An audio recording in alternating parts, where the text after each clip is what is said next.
Hello friends, welcome to the notes book IAS. मेरा नाम है डॉली और हम करंट पढ़ रहे हैं। करंट में हम आज देखेंगे यूएस और इंडिया के रिलेशन के बारे में। वैसे तो यूएस और इंडिया के डिफेंस हो, चाहे स्पेस हो, चाहे टेक्नोलॉजी हो, इनके सारे के साथ रिलेशन काफ़ी अच्छे हैं। लेकिन यूएस चाहता है कि जो डेयरी फार्मिंग है, एग्रीकल्चर है, वहाँ भी उसको अलाउ किया जाए भारत में। लेकिन भारत नहीं चाहता है कि यूएस को डेयरी फार्मिंग हो गई या एग्रीकल्चर हो गई यहाँ पे अलाउ किया जाए। जो हमारा आज का आर्टिकल है इसी के ऊपर बेस्ड है पूरा, तो देखेंगे बेसिकली है क्या। Unnecessary trade barriers. US hit out at India's dairy certificate requirement at WTO. Rises issue amidst trade deal talk. ये हमारा न्यूज है आज का।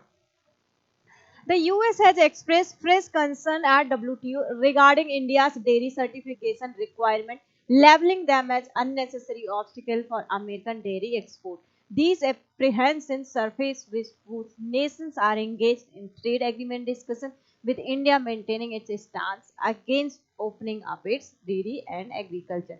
देखो, इसके पहले हुआ क्या था कि यूएस भारत पर 25% के करीब टैरिफ लगाना चाहता था, लेकिन उसी के ऊपर बातचीत चल रही थी। फिर भारत डब्ल्यूटीओ चला गया, तो वहाँ पर इस टैरिफ से रिलेटेड बात होने लगी। तो टोटल 30 दिन का टाइम दिया गया था यूएस को कि या तो टैरिफ हटा लो या टैरिफ क्यों लगा रहे हो इसके बारे में बात बताओ। तो फिर यूएस ने ऑलरेडी बोला है कि जो भारत का डेयरी सेक्टर है उसके बारे में देखो। US objection, what are Indian dairy certification requirement? India require a comprehensive veterinary health certificate for milk and milk product important. देखा होगा कि जो हमारे पशु वगैरह होते हैं उनको बहुत सारी बीमारियां हो जाती हैं, तो इसलिए उन्होंने ये बोला है कि जो भारत का डेयरी सेक्टर है वो हेल्थ के हिसाब से उसका दोबारा से परीक्षण करवाया जाए, उसके बाद उसको सर्टिफिकेट दिया जाए। Product import which must verify the absence of drug हो गए, एंटीबायोटिक हो गई, pesticides and heavy metal resistant.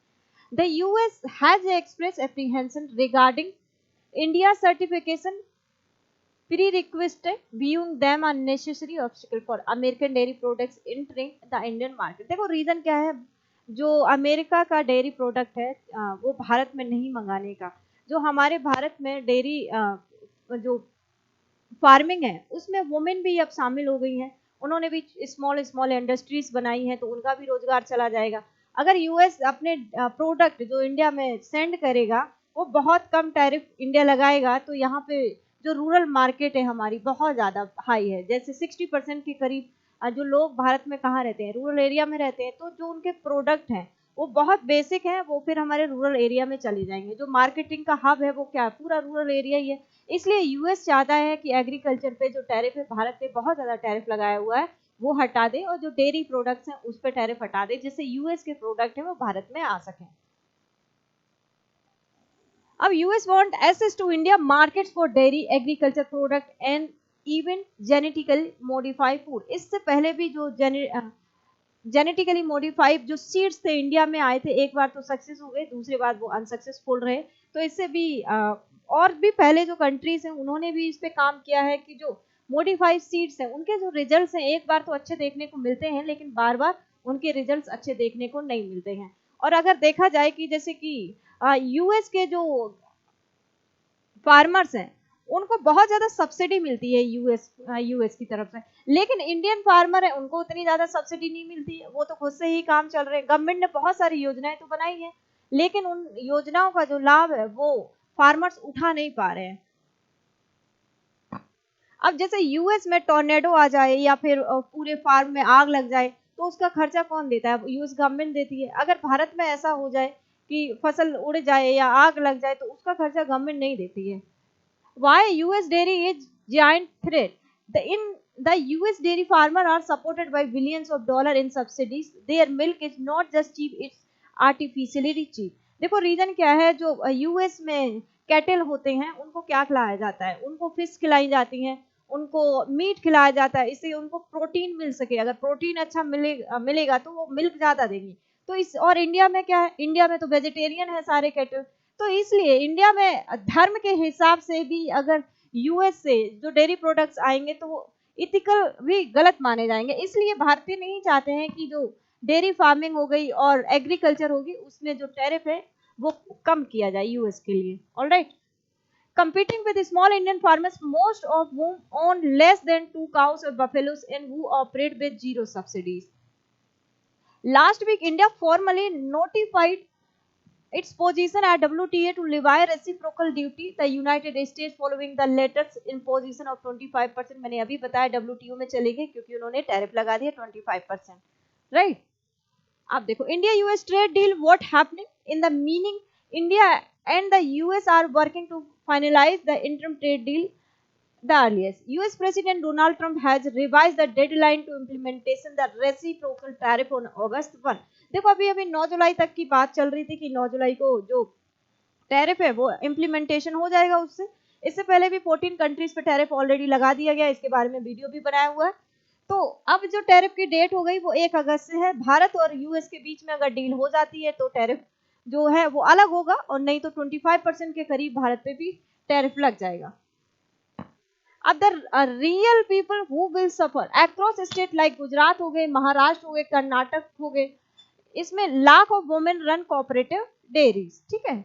अब देखो tariff are not protectionist, they are protective. In 2024 की बात करें तो India impose these average tariff 124.6% on alcoholic beverage, 39.8% on dairy products पे लगे हैं, 29.7% ऑन प्रोसेस्ड फूड पे लगाया है tariff, 28.4% on meat and live animal, ठीक है, इन पर टैरिफ लगाया। Overall 37.7 average tariff on agriculture import.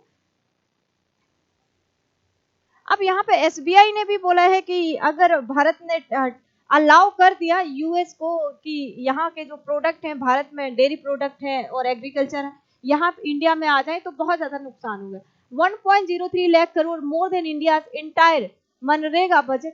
MNREGA का इतना बजट है, that's 4 times what the government spend on farmer insurance that could fund free school meals for 7 crore children for 5 years। देखो US की कंडीशन अलग है, हमारे देश की कंडीशन अलग है, इसलिए गवर्नमेंट एकदम स्टेबल है इस पे, इस प्रोग्राम पे कि जो एग्रीकल्चर है और डेयरी प्रोडक्ट्स है उसको टैरिफ कम नहीं किया जाएगा, ठीक है, डाउन नहीं किया जाएगा। अब why even developed countries are cautious, इसके अलावा भी जो दूसरी कंट्रीज उन्होंने भी अपने जो एग्रीकल्चर प्रोडक्ट, डेयरी फार्मिंग, उन सब पे लगाए रखे टैरिफ लगाए हुए। Japan protects rice from foreign imports, ठीक है। South Korea ban US beef frequently over health issues.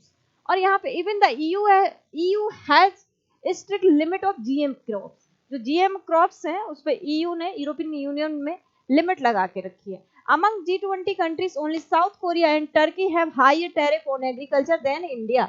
India से ज्यादा 2 कंट्रीज का और। अब देखो हिडन डेंजर जीएम क्रॉप्स की अगर हम बात करें तो Japan protect rice from foreign imports, south Korea ban US beef frequently, even the EU has restrict limit on GM crops। तो ये पूरा मैटर था। तो आई होप सभी को समझ में आया होगा। 1 अगस्त से टैरिफ की बात होगी कि इंडिया पे कितने % टैरिफ लगता है वो देखना अभी बाकी है, 1 अगस्त को ही पता चलेगा। ये हमारे नोट्सबुक आईएएस के एक्सीलेंस प्रोग्राम है, डेली करंट अफेयर, जो आपकी दिन प्रतिदिन की जो खबरें हैं उनको समझने में विस्तार करेगी। टेलीग्राम और हमारे व्हाट्सएप के माध्यम से आपको प्री और मेंस के लिए करंट अफेयर्स की प्रैक्टिस करवाई जाएगी। नोट्सबुक एप्लीकेशन पे आपको डेली 10 क्विज देखने को मिलेंगे। यूट्यूब चैनल पे आपके लिए डेली करंट अफेयर्स की क्लासेस होती हैं। तो आइए यहाँ पे नोटबुक आईएएस से जुड़िए और अपनी करंट अफेयर्स की तैयारी को बेहतर बनाइए। यूपीआरओ एआरओ की टेस्ट सीरीज आ गई है, आप एप्लीकेशन पे जाएंगे, नोटबुक आईएएस एप्लीकेशन को डाउनलोड करिए प्ले स्टोर में जाके, और वहाँ पे जो आरओ की टेस्ट सीरीज है उनको लगाइए। 27 जुलाई को आपका आरओ का पेपर है और अपनी तैयारी को बेहतर करिए। So thank you very much for coming in this session.